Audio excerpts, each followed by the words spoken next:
Pag pinagalitan kayo, sinyalis na mahal kayo ng isang tao.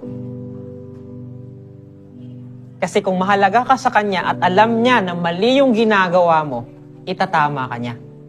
Sasabihin sa inyo yung tama. Pero hindi yan yung natural na sitwasyon na nangyayari. Pag pinagalitan kayo sa bagay na mali ninyo, nagagalit kayo. So please, huwag kayong magalit.